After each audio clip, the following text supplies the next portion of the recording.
Assalamualaikum warahmatullahi wabarakatuh. Anak-anakku yang solih dan solihah kelas 2, alhamdulillah, puji syukur kehadirat Allah Subhanahu wa Ta'ala yang sudah memberikan nikmat banyak sekali kepada kita. Baik, anak-anakku, kita akan mulai pembelajaran kita tentang perilaku terpuji, yaitu pelajaran keberapa? Betul sekali, pelajaran keempat. Baik, kita akan mulai tentang perilaku terpuji. Nabi Muhammad SAW mengajarkan kita akhlak terpuji. Akhlak terpuji itu kita praktekkan di kehidupan kita sehari-hari. Bila kita berperilaku terpuji, maka kita akan disayang siapa? Oleh Allah Subhanahu wa Ta'ala, oleh orang tua kita, bapak dan ibu guru kita, serta teman-teman kita semuanya, insya Allah. Kemudian anak-anakku sekalian, perilaku terpuji. Saat ini kita akan membahas ada perilaku terpuji A. Hormat dan patuh pada orang tua dan guru. B. Kerjasama. C. Tolong menolong. Di kesempatan ini kita akan membahas 3 hal ini. Baik, langsung saja kita mulai dari hormat dan patuh pada orang tua dan guru. Siap semuanya? Insya Allah siap Pak Guru. Baik, ibu dan ayah merupakan orang tua di rumah, sedangkan bapak dan ibu guru merupakan orang tua di sekolah. Jadi mereka semua adalah orang tua kita. Anak-anakku sekalian, sebagaimana Allah berfirman dalam surat An-Nisa ayat 36, Bismillahirrahmanirrahim, wa'budullaha wa la tusyriku bihi syai'an wa bil walidaini ihsana, yang artinya sembahlah Allah dan janganlah kamu mempersekutukannya dengan sesuatu apapun, dan berbuat baiklah kepada kedua orang tua, yaitu ibu dan bapak kita. Baik anak-anakku yang salih dan salihah, yang pertama, kita hormat dan patuh kepada kedua orang tua. Islam memerintahkan kita untuk hormat dan patuh kepada orang tua, berkata dan berperilaku santun kepada mereka.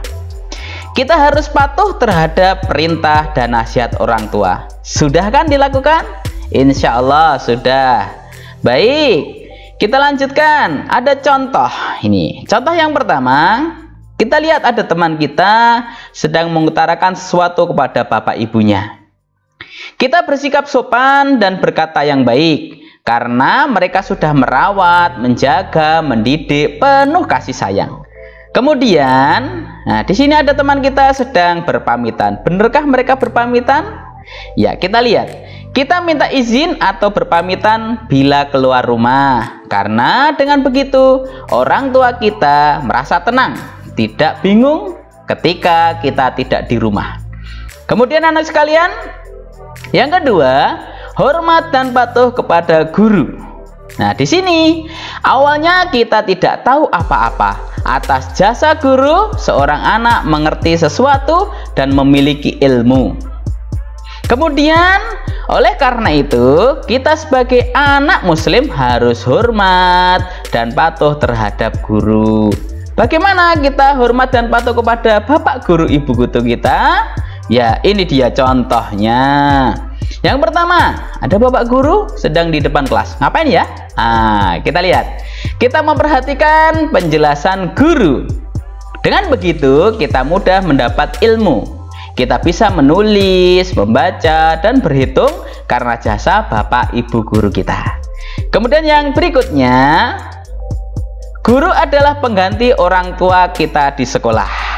Jadi sehingga kita juga harus hormat dan patuh sebagaimana kita hormat dan patuh kepada orang tua. Itu anak-anak sekalian ya contohnya. Kemudian kita lanjut kepada kerjasama. Kerjasama artinya melakukan suatu pekerjaan secara bersama-sama. Kerjasama merupakan perilaku yang baik dan mulia. Kerjasama bertujuan meringankan suatu pekerjaan. Kemudian, kerjasama tidak boleh dalam hal yang tidak baik. Misal, kerjasama untuk ngerjain atau mengganggu orang lain. Kerjasama untuk mengerjakan soal ulangan, nah, ini tidak boleh ya. Kerjasama untuk mengerjakan soal ulangan atau tirunan. Kita ngerjakan soal ulangan sendiri-sendiri. Nah, anakku yang solih dan solihah, ada hadisnya tentang kerjasama. Hadis ini diriwayatkan oleh Imam Bukhari yang berbunyi, Al-mu'minu lil mu'mini kal bunyani yashuddu ba'duhu ba'don. Yang artinya, seorang mukmin dengan mukmin lainnya seperti satu bangunan yang tersusun rapi. Sebagiannya menguatkan sebagian yang lain. Dan beliau merekatkan jari jemarinya sebagai isyarat. Nah, anakku yang solih dan solihah, contohnya ini ada teman kita yang selesai bermain, apa yang mereka lakukan? Merapikan mainan untuk disimpan, menciptakan kerukunan. Selain mudah ditemukan, bila mau bermain juga mainan awet dan terawat, insya Allah. Kemudian teman kita di kelas bersama-sama membersihkan kelas bersama.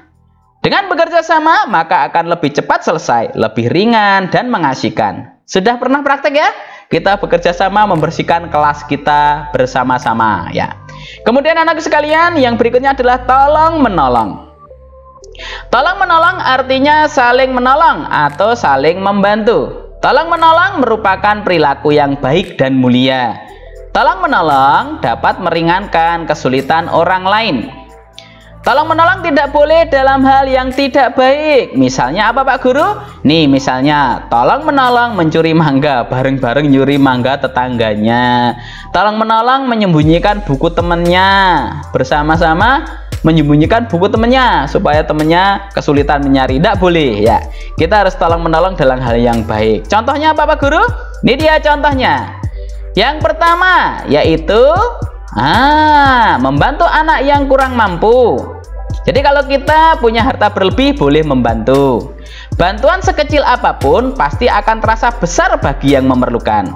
Kemudian contoh yang kedua adalah ada teman kita sedang mengangkat piring. Apa yang dia lakukan? Membantu pekerjaan rumah. Apapun yang kita bantu meringankan pekerjaan orang tua, pasti Pak Guru yakin mereka akan bangga dengan kita. Sudahkah kita lakukan? Kalau belum, dicoba. Kalau sudah, kita lanjutkan. Kemudian anak sekalian, alhamdulillahirabbil alamin, sudah ada cover buku kita. Berarti selesai sudah pelajaran kali ini, pelajaran keempat. Baik anak-anak sekalian, jangan lupa tetap jaga kesehatan dan juga jangan lupa untuk jaga sholat 5 waktunya. Mari kita mengucapkan syukur pada Allah, mengucap hamdalah. Alhamdulillahirabbil alamin. Dari Pak Guru kurang lebihnya mohon maaf. Wassalamualaikum warahmatullahi wabarakatuh.